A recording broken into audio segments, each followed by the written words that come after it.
কারো পানি লাগবে? পানি। শেষ নিঃশ্বাস ত্যাগের 15 মিনিট আগেও ঠিক এভাবেই পানি বিতরণ করছিলেন মীর মুগ্ধ, যার চলে যাওয়াতে শোকের ছায়া এখন গোটা দেশে।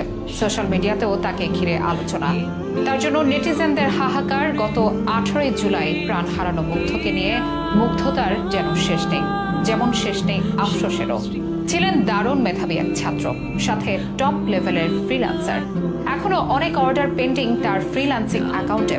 অর্ডার আছে কিন্তু মানুষটার নেই। যমজ 2 সন্তানের একজনকে হারালো তার বাবা মা।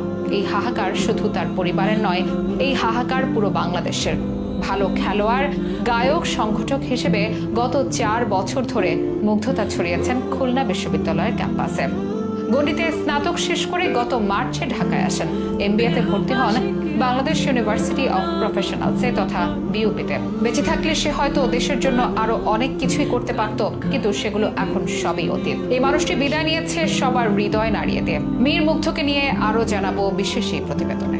সোশ্যাল মিডিয়াতে একটি ভিডিও এখন রীতিমতো ভাইরাল, যেখানে দেখা যাচ্ছে ধোঁয়ায় আচ্ছন্ন সড়কে ছোটাছুটি করছেন শিক্ষার্থীরা। এর মধ্যে হাতে পানি ভর্তি বাক্স ও বিস্কুট নিয়ে ছুটছেন একজন ছাত্র, যার নাম মীর মাহফুজুর রহমান মুগ্ধ। তিনি ছাত্রদের ডেকে ডেকে বলছেন, পানি লাগবে কারো? পানি। অনেকেই তার কাছ থেকে পানি পান করছেন। তিনি নিজেও ছিলেন বেশ অস্বস্তিতেই। বেশ কয়েকবার করে চোখ মুছতেও দেখা যায় মুগ্ধকে। তবুও তিনি ছুটে চলেন পানির বোতল হাতে। আর এই ঘটনার কিছু সময় পরেই তিনি বিদায় নেন পৃথিবী থেকে। মীর মুগ্ধর অকালেই প্রাণ হারানোতে শোকের ছায়া নেমে এসেছে তার পরিবার, ভার্সিটির ক্যাম্পাস থেকে গোটা দেশে। তার চলে যাওয়ার পর তার নানা কীর্তি ও মুগ্ধতার গল্প আসছে প্রকাশ্যে। জানা যায় মুগ্ধর গ্রামের বাড়ি ব্রাহ্মণবাড়িয়ায়। জন্ম 1998 সালে উত্তরায়। উত্তরার ইসলামিক এডুকেশন সোসাইটিতে প্রাথমিক এবং Uttara high school and college থেকে এইচএসসি সম্পন্ন করেন। 2019 সালে ভর্তি হন খুলনা বিশ্ববিদ্যালয়ে। সেখানে 19 ব্যাচের শিক্ষার্থী ছিলেন তিনি। পড়াশোনায় মেধাবী ছিলেন, সাথে ছিলেন ভালো খেলোয়াড় ও সংগঠক। এমনকি গানের গলাও ছিল সুরেলো। গায়ক হিসেবেও গত 4 বছর ধরে মুগ্ধতা ছড়িয়েছেন ক্যাম্পাসে। বিশ্ববিদ্যালয়ের সবচেয়ে বড় অনুষ্ঠান শিক্ষা সমাপনী 2023-এর কনভেনার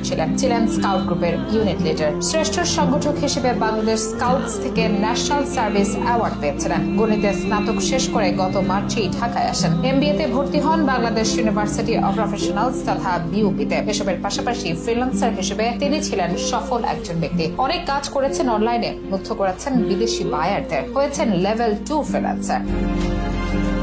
এখনো তার প্রোফাইলে বেশ কিছু অর্ডার পেন্ডিং। হয়তো কাজ ডেলিভারি না পেয়ে বাইরেরা রাগ করে মনস্টার দিয়ে চলে যাবে। অনেকে জানবেই না মানুষটা নেই। তার ফেসবুক অ্যাকাউন্ট নিয়ে চর্চা হবে, তার পানি লাগবে ফুটেজটি দেখে অনেকের চোখে পানি আসবে, কিন্তু মীর মুগ্ধ আর ফিরে আসবে না। তার একটি যমজ ভাইও আছে। হয়তো তার চেহারাটা যতবার দেখবে তার পরিবার মনে করবে মুগ্ধকে, হাহাকার করবে, তবে মুগ্ধ আর ফিরে আসবে না। এই ক্ষতি শুধু তার পরিবারের নয়, গোটা দেশের। বাংলাদেশ হারিয়ে ফেললো এক মেধাবী সন্তান, যে বেঁচে থাকলে হয়তো দেশের জন্য বড় ধরনের কোনো কাজ করত, দেশের অর্থনীতিতে অবদান রাখত। তবে সবটাই এখন অতীত, সেসব সম্ভাবনার অপমৃত্যু। 3 ভাইয়ের মধ্যে মীর মাহবুবুর রহমান স্নিগ্ধ ও চলে যাওয়া মীর মাহফুজুর মুগ্ধ ছিলেন যমজ। ভাইয়ের বিদায়ের শোকে যমজ ভাই স্নিগ্ধ বলেন, আমাদের 3 ভাইয়ের মধ্যে মায়ের সবচেয়ে বেশি খেয়াল রাখত মুগ্ধ।